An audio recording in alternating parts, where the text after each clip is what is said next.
గురుగారు నమస్కారం. శ్రీమాత్రే నమః. గురుగారు చెప్పండి, ఆషాఢ మాసంలో అంటూ ఉంటారు గోరింటాకు ఖచ్చితంగా పెట్టుకోవాలి అని చెప్పేసి. యాహ్! సో, పెట్టుకోవడం వల్ల కలిగే లాభాలేంటి? పెట్టుకోకపోతే ఏం జరుగుతుందంటారు? తప్పకుండా అమ్మా.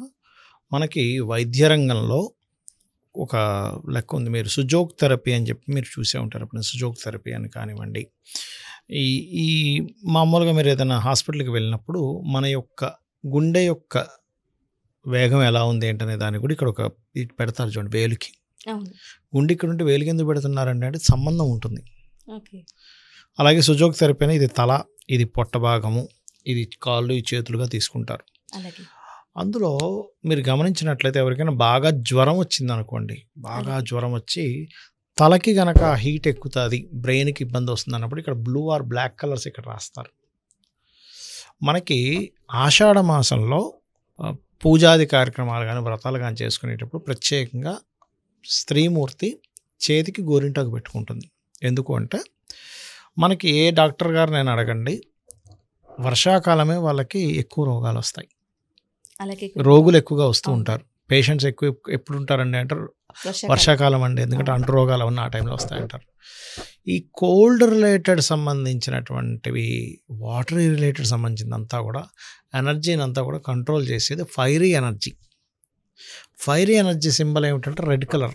అలాగే. గోరింటాకు పెట్టుకుంటే మనకేమొస్తుందంటే వేడి, ఉష్ణ సంబంధించినటువంటి మనకు కంట్రోల్ చేస్తుంది. అవును. ఈ చల్లదనాన్ని కంట్రోల్ చేయాలంటే వేడి ఉండాలి. ఇప్పుడు చూడండి, మామూలు నీళ్ళు తాగడం కంటే కూడా వేడి చేసుకొని నీళ్ళు తాగండి అంటాం. మంచిది. వేడి చేసి గోరువెచ్చని నీళ్ళు తాగండి అవును. అంటాం. ఎందుకు అంటే వేడి ద్వారా బ్యాక్టీరియా చచ్చిపోతుంది.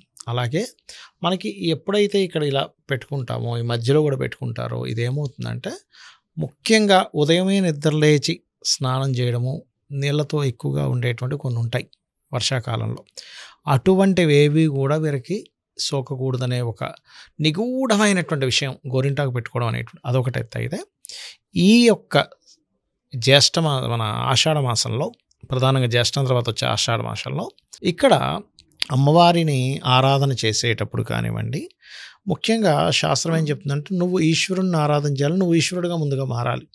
నీలో ఈశ్వరతత్వం లేదు, నువ్వు ఈశ్వరుని ఆరాధన చేయడానికి వీలేదు. అర్హత లేదు నీకు. అలాగే అమ్మవారి ఆరాధన చేసేటప్పుడు కూడా ఒక స్త్రీమూర్తి చక్కగా అమ్మవారిలో అలంకారం చేసుకోవాలంటూ ఉంటారు. ఆ రకంగా చక్కగా గోరింటాకు పెట్టుకోవడం, అన్ని నగలు అలంకరించుకొని చేస్తారు. అవును.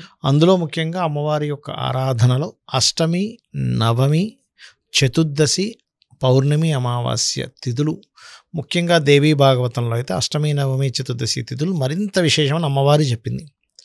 అందుకని గోరింటాకు పెట్టుకుంటారు. ఇది రోగాలు రాకుండాను, అనారోగ్య బారిన పడకుండాను, వర్షాకాలంలో ఉండేటువంటి అంటురోగాలు రాకుండాను, అది ముఖ్యంగా ఉత్తరాషాఢ నక్షత్రం మీదకి చంద్రుడు వచ్చినప్పుడు అది ఆషాఢ మాసంగా మనం తీసుకుంటాం. కాబట్టి ఆషాఢ మాసం ఎందుకు వచ్చిందంటే ఉత్తరాషాఢ సంబంధం వల్ల. ఈ ఉత్తరాషాఢకి అధిపతి ఎవరంటే రవి. రవికి సంబంధించినటువంటి రంగు ఏమిటి, మనకి నవగ్రహాల్లో పెట్టేది ఏమిటంటే రెడ్ కలర్ జాకెట్ పీస్ పెడతాం మనం ఆ యొక్క ఏదైనా కలశం పెట్టినట్లయితే, అవునా, లేదా గ్రహాలకు సంబంధించింది కానీ. ఇవి ఉష్ణానికి మరియు ఈ చల్లదనాన్ని కంట్రోల్ చేయడానికి, దేవతా సంబంధించిన దానికి, మరియు రవి సంబంధించినటువంటి అనుగ్రహానికి.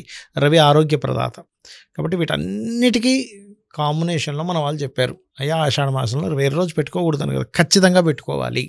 దీనివల్ల ఏమిటి కలుగుతుంది స్త్రీకి అంటే 5వ తనం నిలబడుతుంది అని చెప్తుంది శాస్త్రం. 5వ తనం నిలబడడం, భర్తకి ఏదైనా అపమృత్యు దోషాలు ఉంటే పోవడం. ఎందుకంటే ఉత్తరాషాఢ నక్షత్రం మొదటి పాదము ధనస్సు రాశిలో ఉంటే 2, 3, 4 పాదాలు మకర రాశిలో ఉంటాయి. అంటే కర్మ రాశుల్లో ఒక 3 పాదాలు ఉంటాయి. ధనస్సు అంటే దేవతా సంబంధించిన రాశులు ఇక్కడ ఉంటుంది. ఎప్పుడైతే చేతికి మనం గోరింటాకు పెట్టుకొని ఆ పర్టికులర్గా ఆషాఢ మాసంలో దేవతా ఆరాధనలు చేస్తారో నీ యొక్క కర్మని తగ్గించడానికి భగవత్ అనుగ్రహం కలుగుతుంది. అలాగే. దానికోసం పెట్టుకుంటారు ముఖ్యంగా చెప్పాలంటే.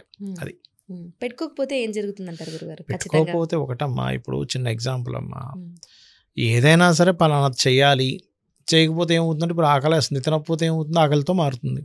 అంతకు మించి లేదు. మీకు ఇవి లాభాలు కలగాల్సిన లాభాలు కలగకుండా ఉంటావు. పిల్లవాడు చదవట్లేదు, చదువుకోకపోతే ఏమవుతుందని పిల్లవాడు అడిగితే అరే బాబు నువ్వే బాగుపడవు.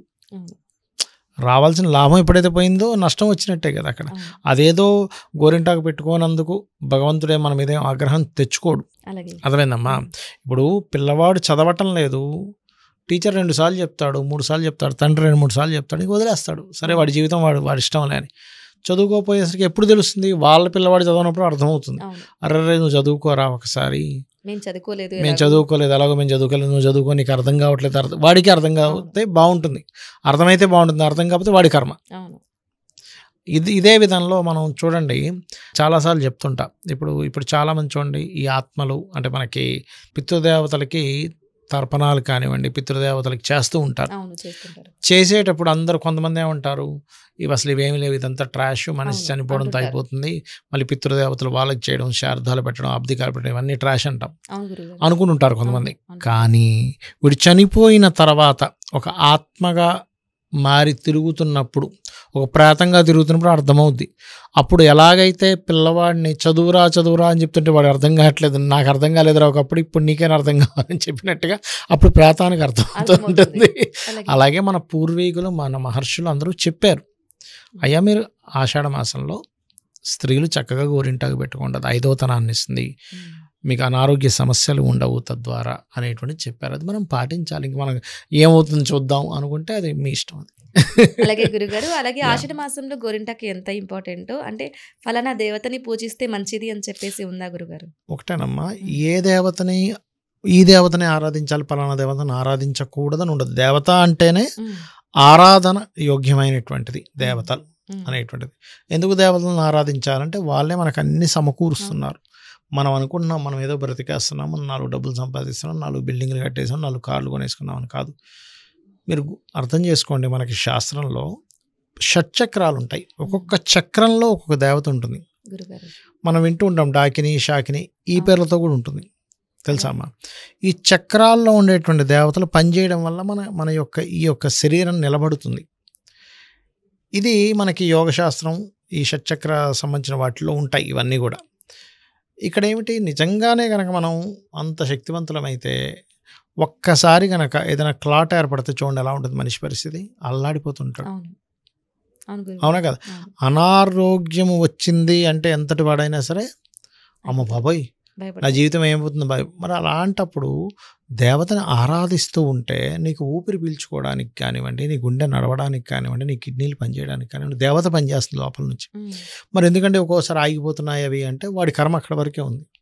ఈ జీవుడు ఇంతవరకే ఉండాలని ఉంటుంది కాబట్టి అంతవరకే అది పనిచేస్తూ ఉంటుంది. దేవత అనుగ్రహం చేత ఇవన్నీ నడుస్తుంటాయని అర్థం చేసుకొని అలాగే. కృతజ్ఞతాభావంతో దేవతను ఆరాధించాలి. అలాగే గురుగారు, చాలా చక్కగా వివరించారు. ఆషాఢ మాసంలో గోరింటాకు Yeah. ఎందుకు పెట్టుకోవాలి, పెట్టుకుంటే ఏమవుతుంది అని చాలా చక్కగా వివరించినందుకు ధన్యవాదాలు గురుగారు. శ్రీమాత్రే నమః.